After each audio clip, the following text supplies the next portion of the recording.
श्री चंद्रशेखर जी, माननीय चंद्रशेखर जी। धन्यवाद अध्यक्ष जी।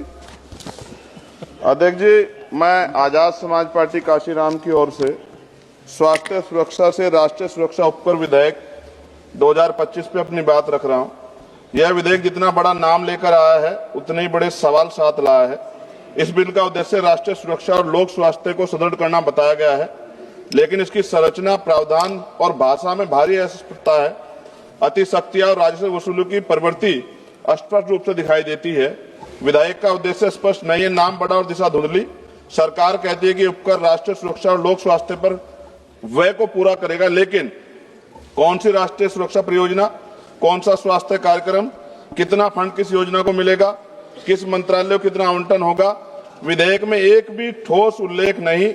इससे यह उपकर विषय वस्तु के बिना नाम मात्र का कर बनकर रह जाता है।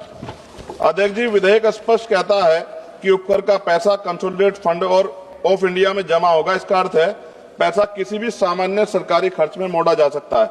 ना संसद में स्पष्ट हिसाब मिलेगा, ना जनता को पता चलेगा कि स्वास्थ्य या सुरक्षा में कितना पैसा लगा है।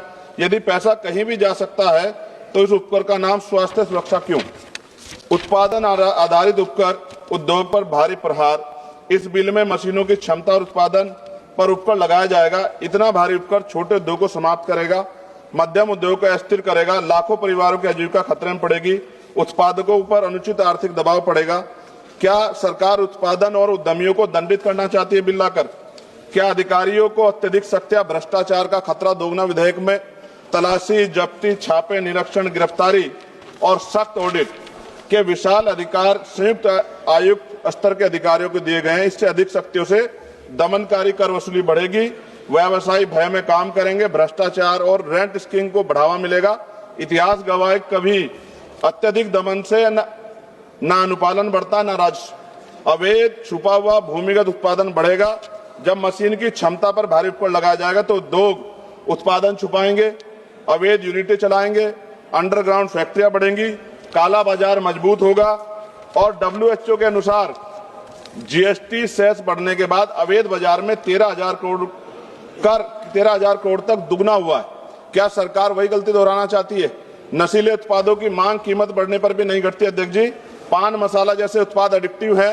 कीमत बढ़ने से इनके उपभोक्ता कम नहीं होते, बल्कि गरीब लोग सस्ते, मिलावटी, जहरीले, काला बाजार उत्पाद खरीदते हैं। स्वास्थ्य जोखिम में बढ़ता है, सरकारी अस्पतालों पर बोझ बढ़ता है, समाज में दीर्घकालिक नुकसान होता है। क्या यह स्वास्थ्य सुरक्षा या स्वास्थ्य संकट है? राज्यों को उनका संवैधानिक हिस्सा न मिलना, इससे उपकर नॉन डिविजिबल है। इसका अर्थ है राज्यों को इसमें से ₹1 का भी हिस्सा नहीं मिलेगा। केंद्रवाद बढ़ेगा, राज्यों की वित्तीय स्वायत्तता कमजोर होगी, विकास योजना पर प्रतिकूल प्रभाव पड़ेगा। राज्यों का हक क्यों छीना जा रहा है? अध्यक्ष जी, विधेयक को संसदीय परीक्षण से बचाकर जल्दी पारित करने की कोशिश गलत। इतना महत्वपूर्ण और व्यापक प्रभाव वाला विधेयक उद्योग, उपभोक्ता, राज्यों, कर प्रणाली, आर्थिक गतिविधि सभी को प्रभावित करता है। निष्कर्ष जी, यह विधेयक देश हित में नहीं, राज्य हित में है।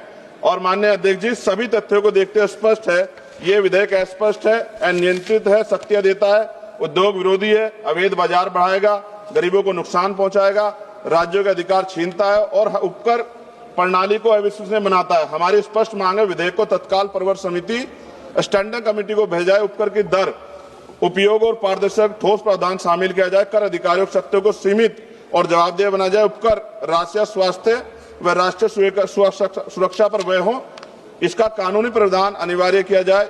इन्हीं शर्तों के साथ इस बिल का मैं विरोध कर संशोधन सहित पुनर्विचार की मांग करता हूं। अध्यक्ष जी, अंत में इस बिल को पढ़कर मुझे ऐसा लग रहा है कि देश की सुरक्षा में अब अत्याधुनिक हथियारों की नहीं, पान मसालों की ज्यादा जरूरत है। और हर चौराहे पे खड़े होने वाला व्यक्ति कहेगा कि देश की सुरक्षा में सबसे बड़ा योगदान उसका है। धन्यवाद अध्यक्ष जी। जय भीम, जय भारत, जय संविधान।